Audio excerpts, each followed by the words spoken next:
Assalomu alaykum barchaga. Sizlar bilan Dr. Stem jamoasi a'zosi A'zamjon Bozor. Mana bugun biz sizlar bilan gastrointestinal sistemasi farmakologiyasining ikkinchi video darsini ko'rib chiqamiz. Demak, o'tgan video darsda sizlar bilan gaplashgandik. Vodorod xlorid sintezi va uni sintezlanishiga javobgar bo'luvchi retseptorlar, ya'ni M3 xolin retseptor, CCK2B retseptor, ya'ni gastrinni sezuvchi retseptor. Keyingisi esa H2 gistamin retseptorlar, gistamin yordamida stimullanadi. Bular GS va GQ tipida ishlab, atefazani ishlashi uchun stimul ta'sir ko'rsatadi.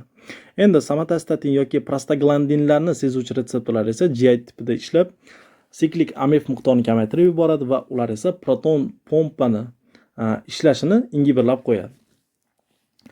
Demak, sizlar bilan o'tgan darsda gaplashdik proton pompa ingibitorlari. Endi bu darsda esa antasidlar, sukralfat va vismut и plus misoprostol haqida batafsil gaplashib chiqamiz. Demak, antasidlar, antasid, ya'ni oshqozondagi hosil bo'lgan kislotali muhitni neytrallovchi, ya'ni asid kislotalilikka qarshi dori vositalari hisoblanadi. Demak, antasidlarga qaysi mahsulotlar kiradi deydigan bo'lsak, bularga alyuminiy gidroksid, kalsiy karbonat, magniy gidroksid yoki natriy gidrokarbonat ham kiradi. Demak, bularning vazifasi xlorid kislota bilan bo'shliqda reaksiyaga kirishib, ularni neytrallab yuboradi.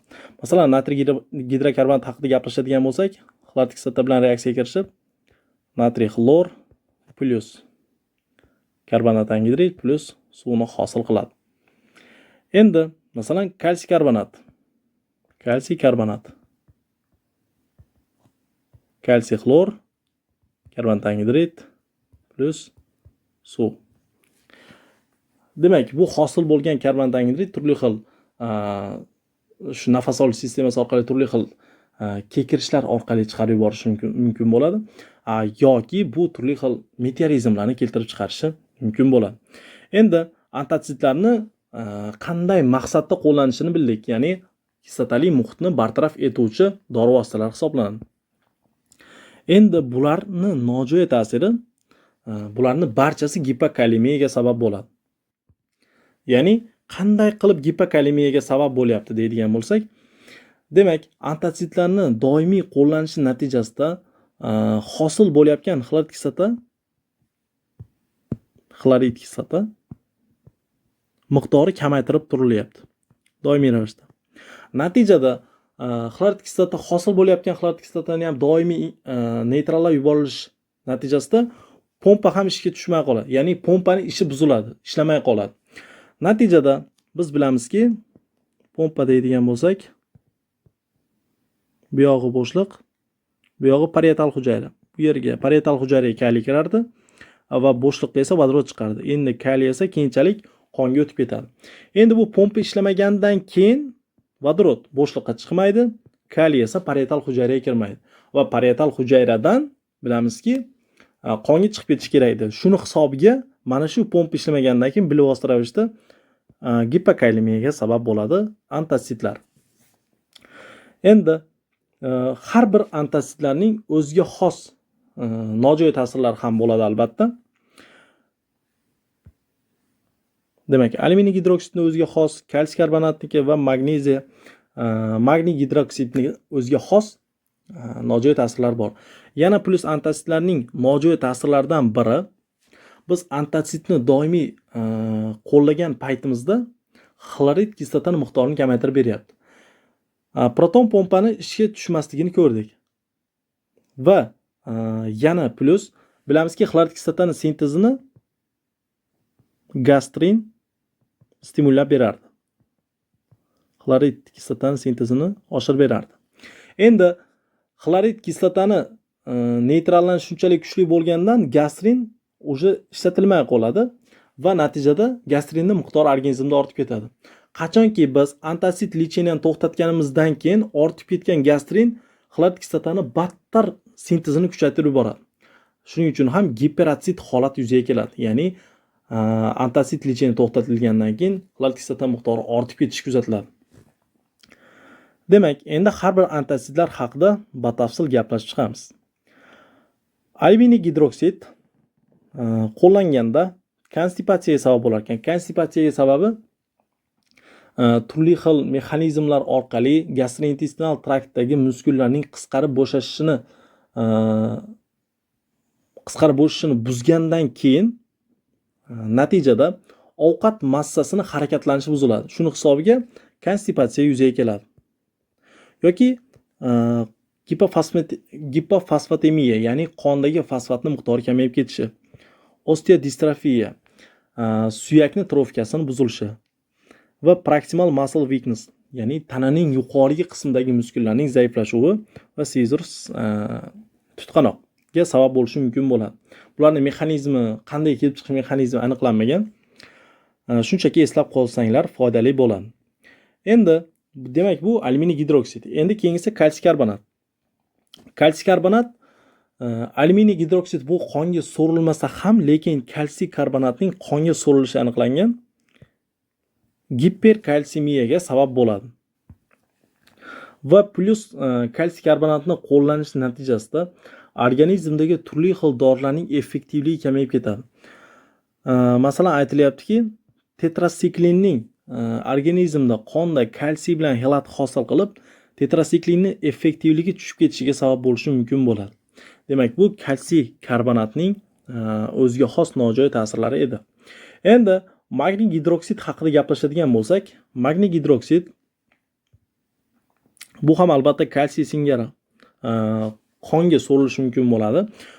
Yoki magniy gidroksidni bemor ichadigan bo'lsa, bu diareyaga sabab bo'lishi mumkin bo'ladi. Nimaga deydigan bo'lsak, bu magniy gastrointestinal traktda osmotik aktiv bo'lganligi uchun o'ziga to'qimadan suvni tortadi va natijada ichakda suyuqlik massasi ortib ketadi. Shuning uchun ham bu magniy gidroksid diareyani keltirib chiqaradi.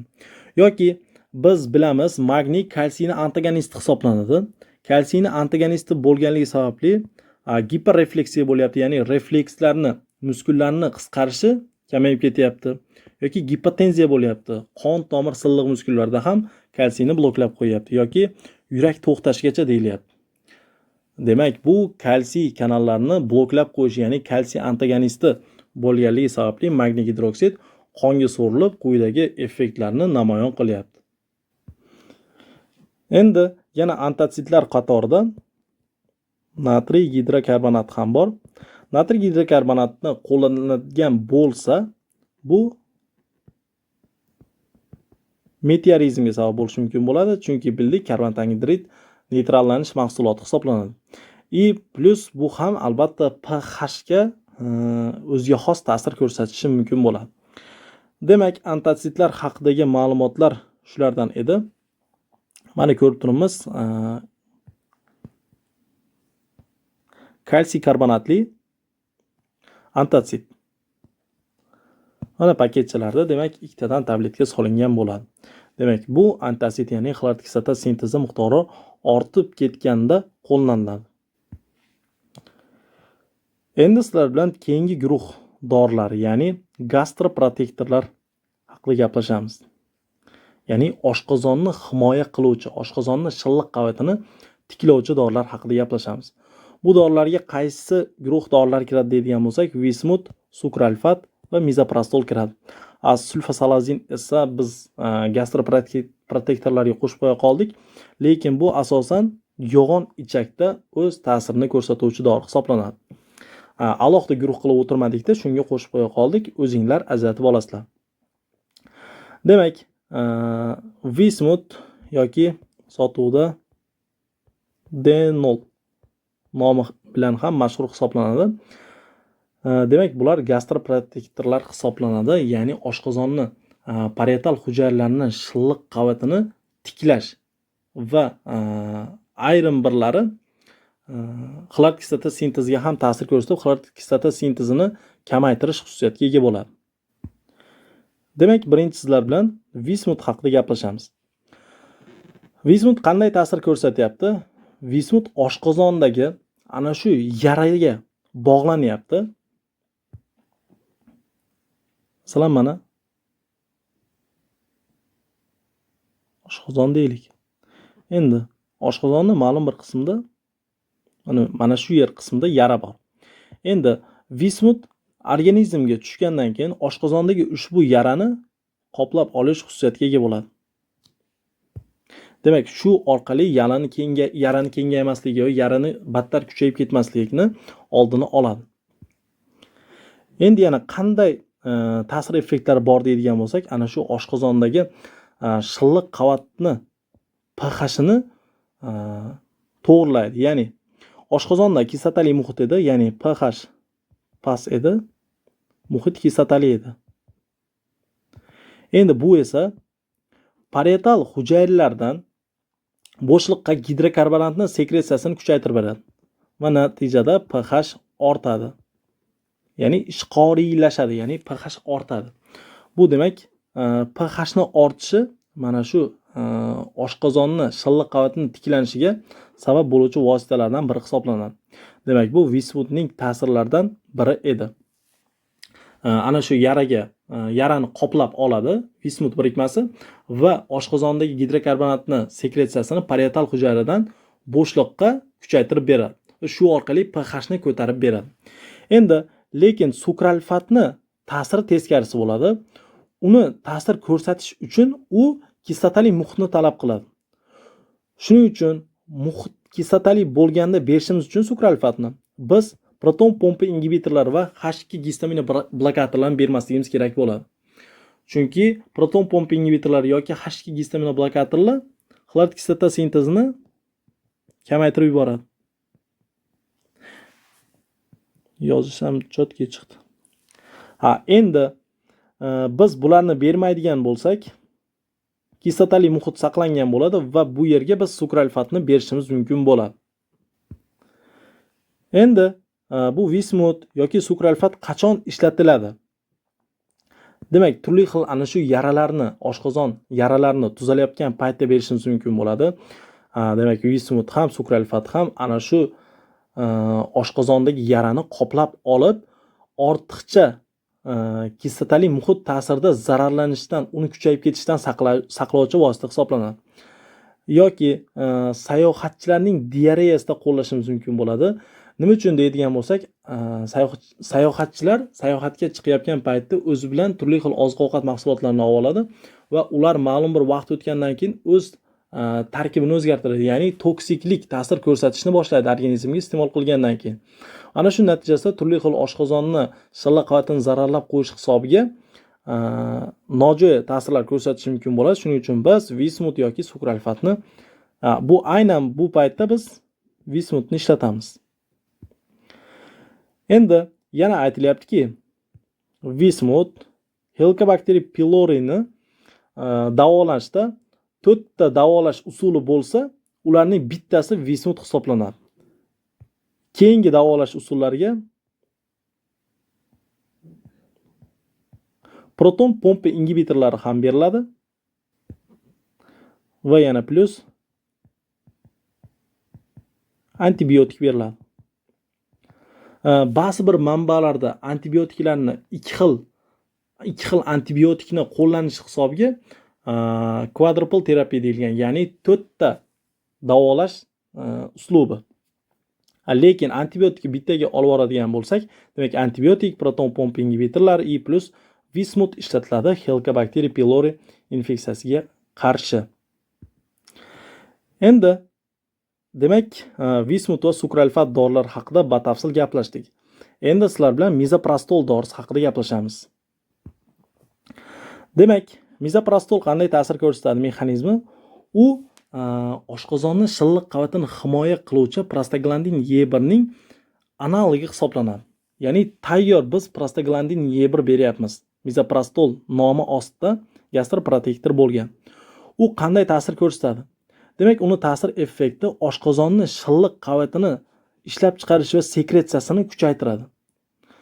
Va turli xil yo'llar orqali xlorid kislota sintezini bloklovchi ta'sir ko'rsatadi.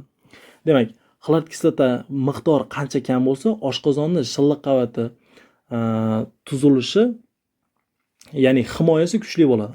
Xlorid kislota miqdori ortib ketsa, himoya pasayib ketadi. Shuning uchun ham shilliq qavatni sekretsiyasi va ishlab chiqarilishi ortib ketyapti va plus kislotani ishlab chiqarilishi kamaytirilyapti. Endi buni qachon qo'llaymiz? Qo'llanishi prevention NSAID induced peptic ulcer, ya'ni organizmda turli xil nosteroid yallig'lanishga qarshi dorilar berilganda u oshqozonda shular sababli yaralar kelib chiqishi mumkin bo'ladi. Nima uchun deydigan bo'lsak, bu nosteroid anti-inflammatory drugs prostaglandin E1 ning ishlab chiqarilishini bloklab qo'yadi. Natijada prostaglandin E1 oshqozonni himoya qilish vazifasini bajarayotgan shilliq qavatni. Endi himoya vosita kamayib ketgandan keyin u yerda turli xil yaralar kelib chiqishi mumkin bo'ladi xlorid kislota ta'sirida. Endi mana shu holatda biz fiziologik mizoprostolni qo'shib beradigan bo'lsak, oshqozonni turli xil yaralardan kelib chiqishini oldini olishimiz mumkin bo'ladi. Demak, organizmga nosteroid yallig'lanishga qarshi dori berilyaptimi? Demak, mizoprostol ham bersak, oshqozonni himoya qilish maqsadida bo'ladi. Endi yoki qo'llashimiz mumkin ekan Ripens cervix tug'ayotgan ayollarda tug'ishni osonlashtirish uchun bachadon devordagi muskullarni qisqartiradi, bachadon bo'ynidagi muskulni esa bo'shashtirib beradi va shu orqali tug'ishni osonlashtirib, ya'ni yengillashtirib beradi. Shu maqsadda qo'llashimiz mumkin bo'ladi. Adverse effect esa bu ham diareya keltirib chiqarishi mumkin bo'ladi. Demak, bu ana shu ichaklardagi silliq muskullarga o'ziga xos ta'sir tufayli muskullarni bo'shashtirib yuboradi. Endi yana qanday nojo'ya effekti bor deydigan bo'lsak, biz ehtiyot bo'lishimiz kerak ekanki, yangi homilador bo'lgan ayollarda agarda bu dorini qo'llab yuboradigan bo'lsak, ya'ni mizoprostolni, homilani tushib qolishiga sabab bo'ladi. Chunki aytdikki, biz bachadon devordagi muskullarni qisqartirib, bachadon bo'yni muskullarini esa bo'shashtirib yuboradi. Shu orqali bachadondagi homilani tushib ketishiga sabab bo'lishi mumkin bo'ladi. Shuning uchun faqatgina u tug'ayotgan ayollardagina, tug'ayotgan homilador onalarda ishlatishimiz mumkin bo'ladi. Demak, mizoprostol prostaglandin E1 ning analogi hisoblanadi. Shilliq sekretini miqdorini orttiradi. Atsidda produksiyasini, ya'ni ishlab chiqarilishini kamaytiradi. Production. Endi qanday kamaytiryapti? Mana bilamizki,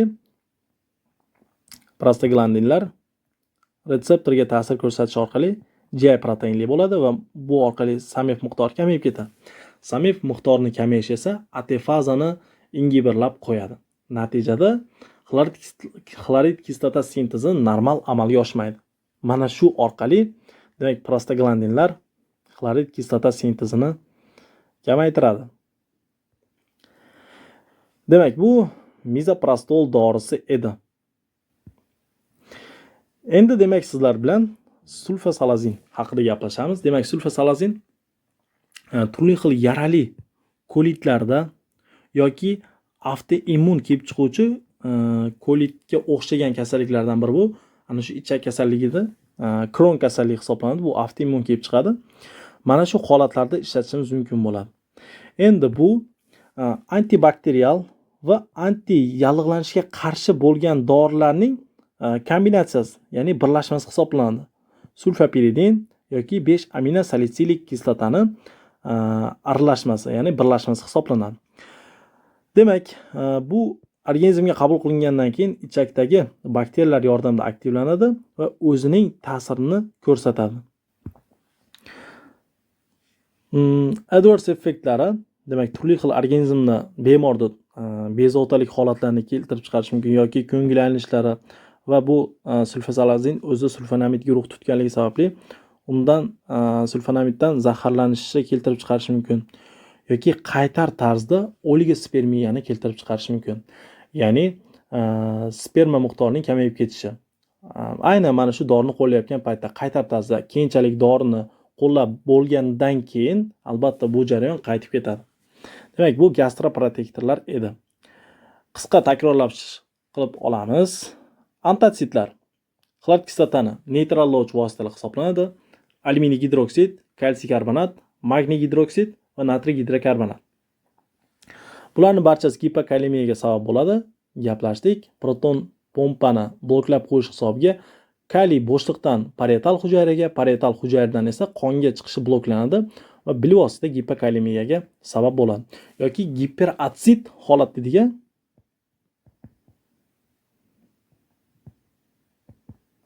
bu nimani hisobiga? Gastrinning hisobiga. Hosil bo'layotgan xlorid kislotalar doim mana shu antitsid tomonidan neytrallab tashlanyaptimi? Natijada gastrinni xlorid kislota sintez qilish effekt tushib ketadi. Gastrin miqdori organizmda ortib ketadi, to'planib. Antitsid licheni to'xtatilgandan keyin gastrin bitta ta'sir ko'rsatadi, giperatsid holatni yuzaga keltirib qo'yadi. Ya'ni xlorid kislota sintezini kuchaytirib yuboradi CCK1 retseptori orqali. Alyuminiy gidroksid konstipatsiya, gipofosfatemiya, osteodistrofiya, proximal muscle weakness, ya'ni tananing yuqori qismidagi muskullarning zaiflashuvi va tutqanoqqa sabab bo'lishi mumkin ekan. Kalsiy karbonat esa giperkalsemiya, u tetrasiklinni o'ziga biriktirib, xelat tarzda olib ketib, uning effektivligini kamaytirib yuborish xususiyatiga ega. Magniy gidroksid esa diareya keltirib chiqaradi, osmotik aktiv bo'lganligi sababli. Kalsiyni antagonisti bo'lganligi sababli giperrefleksiya, ya'ni muskullarni qisqarishi, umuman reflekslar so'nadi. Gipotenziya, qon bosimi tushadi. Bu ham qon tomiridagi silliq muskullarni bo'shish hisobiga va yurak to'xtashi. Keyinchalik albatta yurakni qisqarish ham normal amalga oshmaydi. Bu antitsidlar edi. Gastroprotektorlar esa vismut, sukralfat, mizoprastol. Bular yaralarni qoplab oladi, xlorid kislota sintezdan himoya qiladi. Va plus oshqozonni pH ya'ni ishqoriy muhitni ko'tarishga harakat qiladi. Ya'ni gidrokarbonat ionni parietal hujayradan bo'shliqqa sekretsiyasini ta'minlab beradi. Endi sukralfatni ta'sir ko'rsatish uchun muhit kislotali bo'lishi kerak bo'ladi. Bu haqida ma'lumot bor. pH 4 dan kichik bo'lishi kerak. Kuchli kislotali muhit bo'lishi kerak. Shundagina ta'sir ko'rsatadi va sukralfat berilayotgan paytda proton pompa ingibitorlar va H2 histamina blokatorlar bermasligi kerak bo'ladi. Chunki bular xlorid kislota sintezini bloklab qo'yadi. Qachon qo'llaymiz? Yaralarni bityapgan paytda oshqozondagi va sayohatchilar diareyasida qo'llashimiz mumkin bo'ladi. Va Helicobacter pylori quadruple, ya'ni 4 ta davolash usulining bittasi bu vismut hisoblanadi. Mizoprastol prostaglandin analogi, prostaglandin yening. Prostaglandin yeni vazifasi oshqozon shilliq qavatini himoya qilish bo'ladi. Shuning uchun mizoprastol beriladi va mizoprastol prostaglandinlar retseptori orqali kislota sintezini kamaytiradi, chunki bu gastritni kuchaytirib yuborish xususiyatiga ega bo'ladi va mizoprastol oshqozonni shilliq membranasini sekretsiya va ishlab chiqarishini kuchaytiradi. Agarda organizmga nosteroid yallig'lanishga qarshi dorilar berilayotgan bo'lsa, oshqozonda yara keltirib chiqarmasligini oldini olish uchun qo'llashimiz mumkin bo'ladi. Chunki nosteroid yallig'lanishga qarshi dorilar prostaglandin Y1 ni sintezini bloklab qo'yadi. Natijada oshqozonni himoya funksiyasi kamayib ketadi. Yoki tug'ayotgan ayollarda bachadon bo'ynini bo'shashtirib, devorni, muskullarni qisqarish hisobiga tug'ishni osonlashtirib beradi. Nojo'ya effektlari diareya bo'lishi mumkin yoki yangi homilador bo'lgan onalarda homilani tushib qolishiga sababchi bo'lishi mumkin. Sulfazolazin yarali kolit yoki Crohn kasalligida foydalaniladi. Antibakterial bo'lgan sulfapiridin va yallig'lanishga qarshi 5 aminosalitsilik kislotaning aralashmasi hisoblanadi va ular organizmga qabul qilingandan keyin ichakdagi bakteriyalar tomonidan aktivatsiya bo'ladi va o'z ta'sirini ko'rsatadi. O'ziga xos nojo'ya effektlari turli xil organizmda bezovtalik, ko'ngillanish, tarkibida sulfonamid guruh tutganligi sababli sulfonamiddan zaharlanish va qaytar tarzda oligospermiya, ya'ni sperma miqdorini organizmda erkaklarda kamayib ketishi. Demak, mana dorilarimiz Vismut tabletkalari 262 mg, mana bitta paketchada ikkitadan bo'ladi. Endi keyingisi mizoprastol 200 mg dori shakli va keyingisi sulfasalazin. Demak, bu gaplashdik. Kron kasalligida yoki yarali kolitlarda ishlatiladi. 500 mg shakli hisoblanadi. Demak do'stlar, bugungi video darsimiz ham o'z nihoyasiga yetdi. Salomat bo'linglar. Alloh taolo ilmidan ziyoda qilsin, ilm olishdan charchamanglar. Video davomida aytilmay ketilgan zarur muhim ma'lumotlar bo'ladigan bo'lsa yoki xato kamchiliklar bo'lsa, kommentariyada izoh qoldirasiz degan umiddamiz. Alloh taolo ilmidan ziyoda qilsin, ilm olishdan charchamanglar, salomat bo'linglar. Hammaga omad.